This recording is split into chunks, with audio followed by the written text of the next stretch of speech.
Alhamdulillah dia dah mengecut dengan cantik. Kita tutup api ya. Assalamualaikum warahmatullahi wabarakatuh dan salam sejahtera sahabat-sahabat semua.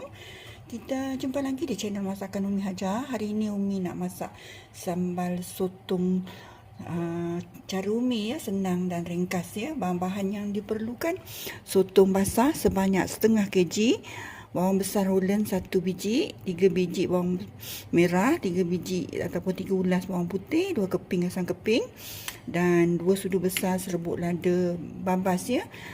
Dan gula melaka ataupun gula kelapa secukupnya, garam secukupnya ya. Ini saja bahan-bahannya ya sahabat. Jom kita mula. Kita masukkan bahan-bahan yang perlu kita kisar: bawang besar Holland, bawang merah dan juga bawang putih ya.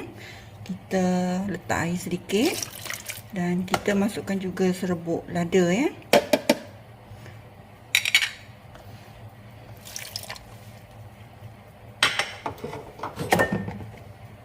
Dan kita masukkan sedikit minyak ya.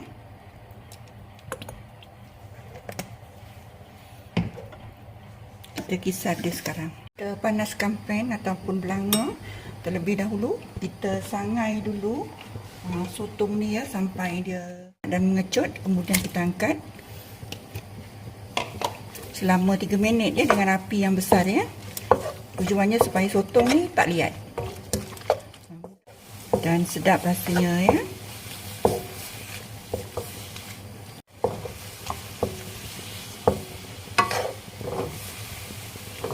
Dia tak perlu lama ya sahabat-sahabat, 3 minit sahaja. Kita angkat sotong ni ya.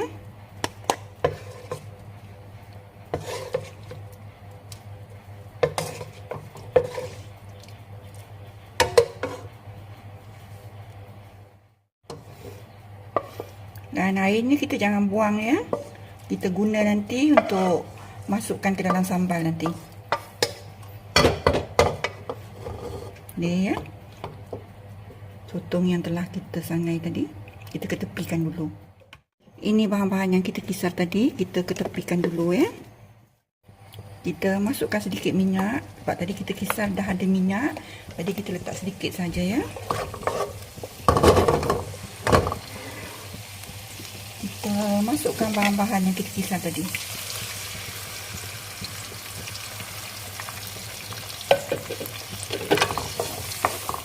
Kita tumis dia sampai dia kering, maksudnya airnya kering dan juga mengeluarkan minyak ya. Kemudian kita baru masuk bahan-bahan yang lain. Dan tak lupa juga masukkan asam keping ya.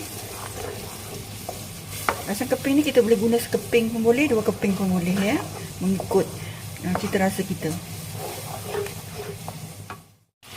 Bila dah nampak mengeluarkan minyak macam ni, kita masukkan terasa secukupnya ya.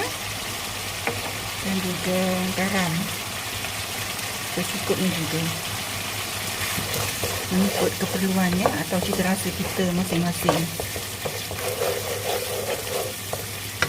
Dan kita masukkan juga air rebusan atau air sangai sotong tadi ya. Kita masak lagi dia sampai dia memekat, baru kita masukkan sedikit gula.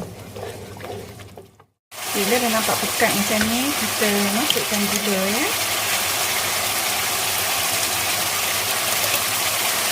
Sebanyak 1 sudu kecil ya. Kita masak lagi dia.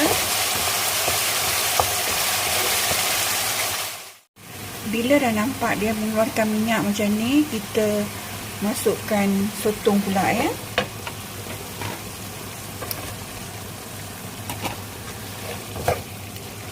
Sotong ni kita masukkan tak lama ya, dalam masa 2 minit sahaja.